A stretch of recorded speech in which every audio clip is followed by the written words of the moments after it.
temannya. Fatasabbata min zamilihi, lalu dia tasabbut dengan temannya, tanya, apa tadi yang cakap? Jazalahu dzalik. Apa hukumnya, sah ke tak sah? Adakah dia mesti dengar dari lafaz gurunya juga ke, atau dia boleh tanya kepada temannya? Jazalahu dzalik, hukumnya dibenarkan. Istifhamul kalimah wa syai' min ghairi rawi kal mustamli wa nahwihi, dan istifham kalimah, tanya kalimat yang dia tak faham atau sesuatu yang lain, min ghairi rawi, bukan kepada perawi hadis, bukan kepada guru, tapi tanya kepada mustamli, sah ke tak sah? Mustamli, aku tak dengar tadi lah, ulang, boleh ke tak boleh? Boleh, disahkan sama tersebut. Wa hadhihi wa hadha alladhi dzakaruhu yattasil bi sifati dhabti ittisalan wa siqan. Semua ini berkaitan dengan dhabt. Kenapa berkaitan dengan dhabt? Sebab kita dengar, salah dengar berkaitan dengan salah dhabt. Betul. Dan kalau kita tanya pada teman, siapa tahu kalau temannya dhabit, kalau tak, dia sampaikan maklumat yang salah kepada kita berkenaan dengan salah riwayat kita juga. Tapi ulama sudah bincangkan, dan mu'tamad adalah dibenarkan dan disahkan riwayat tersebut. Bagaimanapun tuan-tuan, para ulama mutaqaddimin sangat strict dalam perkara ini. Ini semua kebanyakan adalah mutaakhirin. Mutaqaddimin sangat strict dalam perkara ini, sampai mereka boleh trace kesalahan seorang perawi bernama Qutaibah ibn Sa'id Al-Baghlani Abu Raja dalam meriwayatkan hadis jamak dan qasar. Kata Imam Hakim dalam kitab Ma'rifah Ulumil Hadis, dia katakan hadis ni saya tak tahu apa salahnya, tapi hadis maudhu', semua perawi sekat, saya tak tahu mana salahnya. Lepas bincang-bincang, akhirnya tahu ternyata Qutaibah ibn Sa'id ketika meriwayatkan hadis, ketika mendengar hadis ini, di sebelahnya ada seorang perawi dhaif Al-Madaini. Ini yang kemudian berlaku. Duduk dengan orang perawi dhaif pun ada kesannya. Jadi tuan-tuan duduk dekat-dekatlah sama orang-orang pandai itu apa. Takut kalau kita tak dengar, tertanya kepada orang yang siqah, jangan tanya kepada orang yang dhaif. Dia pun tidur, ditanya, okey betul, tadi cakap aja sembarang, akhirnya kita pun salah. Ini berkenaan dengan dhabt yang disebutkan oleh muhaddisin, sangat dakik. Yang kita baca sekarang ini baru muqaddimah saja. Untuk tahu lebih dalam, insyaAllah kita akan bincangkan dalam kesempatan yang lain, insyaAllah.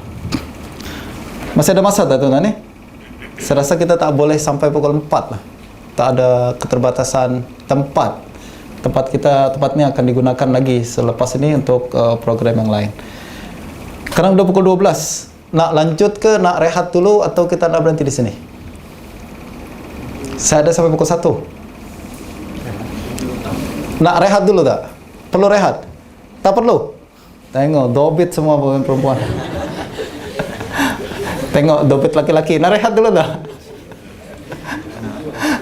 Nak rehat Ustaz? Ustaz yang pernah dibaca. Okey Ustaz, mungkin gantikan orang lain yang boleh bacakan? Siapa? Ustaz Aziz? Ashraf. Okey, Ustaz. Kita baca dalam hingga pukul 1, lepas tu kita boleh buka soal jawab lah, insyaAllah tuan-tuan. Kalau ada yang nak beredar, misalkan pukul 1 sudah masuk azan, nak beredar silakan. Tapi kalau nak ada soal jawab, kita boleh lanjutkan pada pukul 1, insyaAllah. Pembacaan saya akan lanjutkan supaya kita boleh membaca sebanyak mungkin. Ustaz Aziz.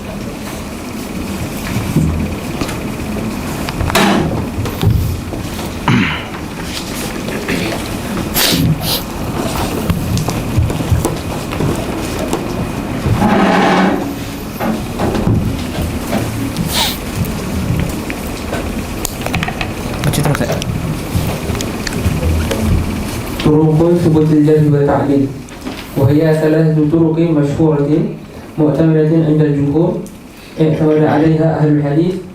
تليها طريقة رابعة فيها خلاف كثير، لكن الراجح قبولها. ونفصل البحث في هذه الطرق الأربعة فيما يأتي. الطريق الأولى أن يكون المحدث مشهورا بالعدالة والثقة والأمانة، هذا لا يحتاج إلى تزكية للمعدلين.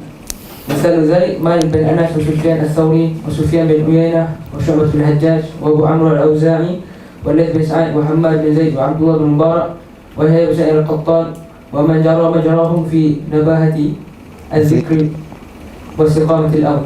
والاشتهار بالصدق والبصيرة والفهم لا يسأل عن عدالتهم وإنما يسأل عن عدالة من كان في عدال المجهولين أو أشكل الأمر على الطالبين. وأخرج الخطيب عن أحمد بن حنبل أنه سئل عن إسحاق بن راهويه فقال مثل إسحاق يسأل عنه إسحاق عندنا إمام من أئمة المسلمين. وسأل حمدان بن سهل يحيى بن معين عن الكتابة عن أبي عبيد والسماء منه فقال مثلي يسأل عن أبو عبيد يسأل عن الناس. والدليل على ذلك أن العلم بظهور سترهما واشتهار عدالتهما أقوى في النفوس من تعديل واحد واثنين يجوز عليهما الكذب والمحاباة في تعديله وأغراض داعية لهما إلى وصفه بغير صفته. وبالرجوع إلى النفوس يعلم أن ظهور ذلك من حال أقوى في النفس من تزكية المعدل لهما فصح بذلك ما قلناه. ويدل على ذلك أيضا أن نهاية حال تزكية العدل أن يبلغ مبلغ ظهور ستره وهي لا تبلغ ذلك أبدا. فإذا ظهر ذلك فما الحاجة إلى التعديل. Turuku subutil jarhi wa ta'dil. Kalau tadi kita bincang tentang adalah, apa itu adalah? Sifat-sifat adalah, begitu juga dhabat, apa itu dhabat? Apa sifat-sifat dhabat dan bagaimana kita nak mengukur kedhabatan seseorang? Pada sekarang ini adalah bagaimana kita nak tahu si fulan tu dhabit atau tak dhabit untuk orang yang muqallid macam kita. Tadi kita katakan kan, kalau perawi ahli hadis zaman dahulu macam Yahya bin Ma'in, untuk mengetahui dhabat seseorang dia akan kaji hadisnya satu persatu. Kita sekarang tak mampu lah. Yang ada hanyalah kita dengar ucapan ulama hadis berkenaan dengan orang tersebut, betul tak? Yang kita tahu hanya apa pandangan ulama hadis berkenaan dengan dia, apa pandangan mujtahidin, al-mujtahid mutlak dalam hadis berkenaan dengan seorang perawi tersebut. Itu namanya turuk subutil jarh wa ta'dil. Bagaimana kita nak mengisbat si fulan thiqah atau mengisbat si fulan dhaif untuk orang mutaakhirin macam kita yang tak punya kemampuan ijtihad macam Ahmad bin Hanbal, Yahya bin Ma'in dan lain-lain. Selesai tuan-tuan? Faham ke tak faham ni?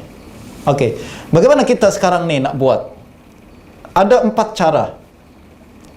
Cara yang pertama adalah sama ada perawi tersebut masyhur ke tak masyhur.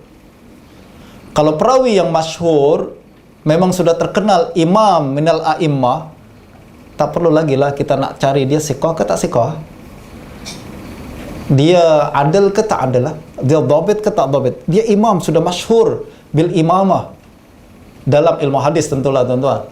Justru itu tak perlu lagi dipertanyakan.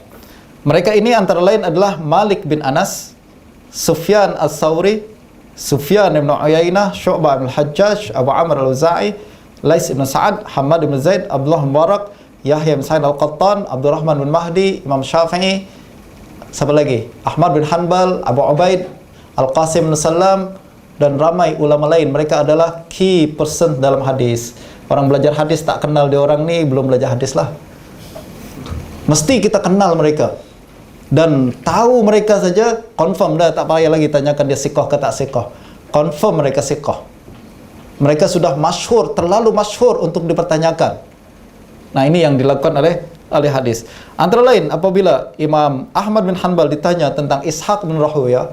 Ishaq bin Rahuya adalah Ishaq bin Ibrahim Al-Hanzali, guru Imam Bukhari dan imam besar musnid, faqih, muhaddis dan mujtahid mutlak. Kalau kita baca Sunan Tirmizi, Imam Tirmizi akan selalu gandingkan beliau dengan Ahmad.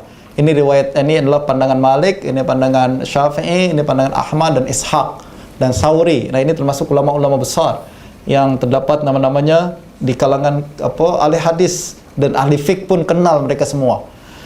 Imam Ahmad ditanya tentang Ishaq bin Rahuya. Dia siqah ke tak siqah? Apa jawaban Imam Ahmad? Seolah-olah beliau marahlah kepada orang bertanya tu. Awak tak sopanlah, tak beradab. Mislu Ishaq yus'alu anhu. Ishaq pun awak tanya dia siqah ke tak siqah? Ishaq indana imam min a'immatil muslimin. Hari itu ada orang tanya pada saya, Ustaz, apa pandangan Ustaz berkenaan dengan Dr. Yusuf Qardawi? La ilaha illallah, malunya saya tuan-tuan. Dr. Qardawi tanya saya pula. Saya ni siapalah tanya tentang Dr. Yusuf Qaradawi. Ini adalah pandangan soalan yang tak beradab menurut saya. Macam seperti itu juga Imam Ahmad ketika ditanya tentang Ishaq bin Rahuyah. Awak tanya tentang Ishaq, la ilaha illallah, mislu Ishaq yus'alu anhu. Ishaq pun ditanya pula. Ishaq indana imam min a'immatil muslimin. Wasa'al Hamdan ibn Sahal Yahya bin Ma'in anil kitabah an Abi Ubaid was-sama'i minhu. Yahya bin Ma'in ditanya tentang, boleh tak saya tulis hadis daripada Abu Ubaid? La ilaha illallah. Kenal siapa Abu Ubaid, tuan-tuan? Abu Ubaid Al-Qasim ibn Salam, imam minal a'immah, besar sekali, sangkatan dengan Imam Syafi'i, Ahmad bin Hanbal dan lain-lain. Kalau kita memang jauh daripada ulama, kita macam siapalah, tak ada rasa lah. Tapi kalau kita kenal ulama, kita sendiri yang merasa cemburu dengan ulama tersebut. Justru tanda seorang dekat, ilmunya tinggi adalah dia menghargai ulama. Orang yang mudah sangat menyalahkan ulama, meragukan ulama, cukup menjadi tanda bahwa dia bukan ahli ilmu. Dia bukan kalangan para ulama. Justru apabila kita kenal para ulama, yakin, wajib tuan-tuan dan puan-puan sekalian, apalagi yang nak belajar hadis, belajar fiqh dari jurusan ilmu agama, kita kenal tokoh-tokoh ilmu daripada kalangan ilmu tersebut lebih daripada kita memahami ilmu tersebut. Kita belajar ilmu nahwu, tahu kita i'rab, mubtada, khabar dan lain-lain. Tapi sejauh mana kita tahu tentang tokoh-tokoh nahwu macam Sibawayh, macam tokoh-tokoh yang lain? Kita belajar ilmu fiqh, dalam kita belajar fiqh halal haram, tapi kita mesti tahu juga berkenaan dengan tokoh-tokoh ilmu fiqh agar kita tahu siapa yang mesti dirujuk dalam ilmu tersebut. Justru jauhnya kita daripada ulama, kenal kita daripada ulama akan membuat kita rendah nama ulama itu di hati kita. Kalau kita kenal siapa Abu Ubaid, memang tak masuk akal kalau ada orang tanya, boleh tak saya menulis riwayat daripada Abu Ubaid? Kalau saya kelempang. Awak tanya tentang Abu Ubaid, was-sama' minhu yas'alu anil kitabah an Abi Ubaid was-sama' minhu, boleh tak saya tulis hadis daripada Abu Ubaid dan saya dengar hadis daripada dia? Faqala misli yus'alu an Abi Ubaid. Apa jawaban Yahya bin Ma'in? Saya ditanya tentang Abu Ubaid, tak beradab sungguh awak. Abu Ubaid yus'alu anin nas. Seharusnya Abu Ubaid yang ditanya tentang saya dan semua manusia yang lain. Macam kita tanya seorang ulama besar misalkan sekarang ni, apa pandangan ustaz berkenaan dengan ulama ni? Kita cakap, ya sebenarnya baik, tapi banyak perkara yang bertentangan dengan pandangan para ulama dan ilaha illallah, siapa awak lah? Siapa awak ditanya tentang ulama tu? Harusnya ulama itu yang ditanya tentang awak. Boleh tak belajar daripada awak ni? Bukan kita tanya apa dengan ulama besar. Abu Ubaid yus'alu anin nas.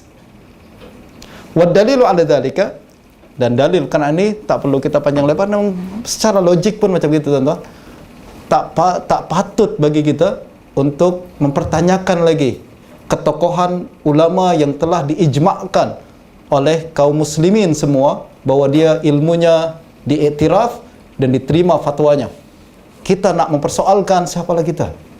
Justru salah satu adab ahli hadis adalah kalau sudah masyhur tak perlu lagi tanyakan kesikahannya, terutama dalam ilmu hadis tersebut.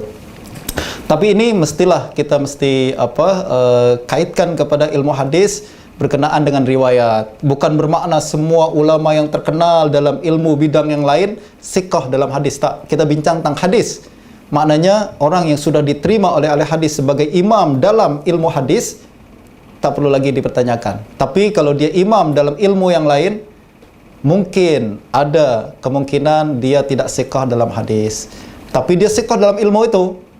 Justru kalau kita bincang tentang seorang pakar qiraat, lalu dia memang pakar qiraat, kita nak belajar qiraat, dia sudah masyhur lah dalam qiraat, dia sudah siqah.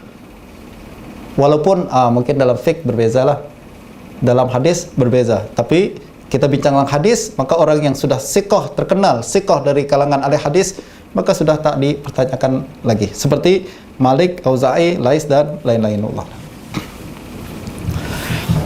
الطريق الثانية أن ينص على عدالة اثنان من أهل العلم بالجرح والتعديل، وهذا متفق عليه بين جماهير العلماء، وقد جعله بعضهم شرطا، لكن الصحيح أنه ليس بشرط. قال الخطيب: والذي نستحبه أن يكون من يزكي للمحدث اثنين للاحتياط، فإن اقتصروا على تزكية واحد أجزاء.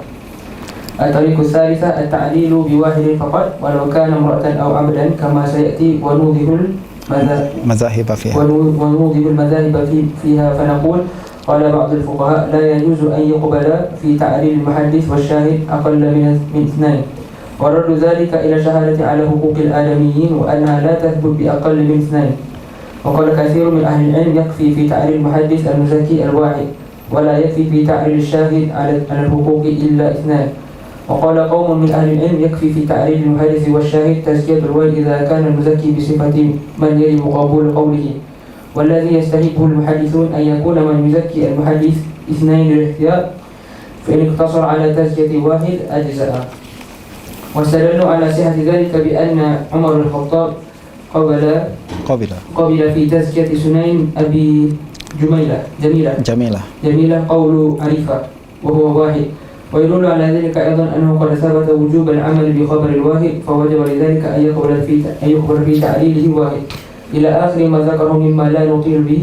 وهذا الذي اخترناه هو الذي عليه المحققون وجمهور المحدثين. قال ابن صلاح: وهو الصحيح الذي اختاره الخطيب وغيره، لأن العدد لم يشترط في قبول الخبر، فلم يشترط في جرح راويه وتعديله بخلاف الشهادة. وإذا كانت عبارات الخطيب والعلماء التي ذكرناها في هذه الطرق تذكر تعديل، فإن الجرح مثلها. وقد أفادنا الخطيب ذلك صراحة حيث قال في الجرح: كل من ثبت عليه فعل شيء من هذه الكبائر المذكورة أو ما كان بسبيلها كشرب الخمر واللواط ونحوهما، فعدالته ساقطة وخبره مردود حتى يتوب. وكذلك إذا ثبت عليه ملازمته لفعل المعاصي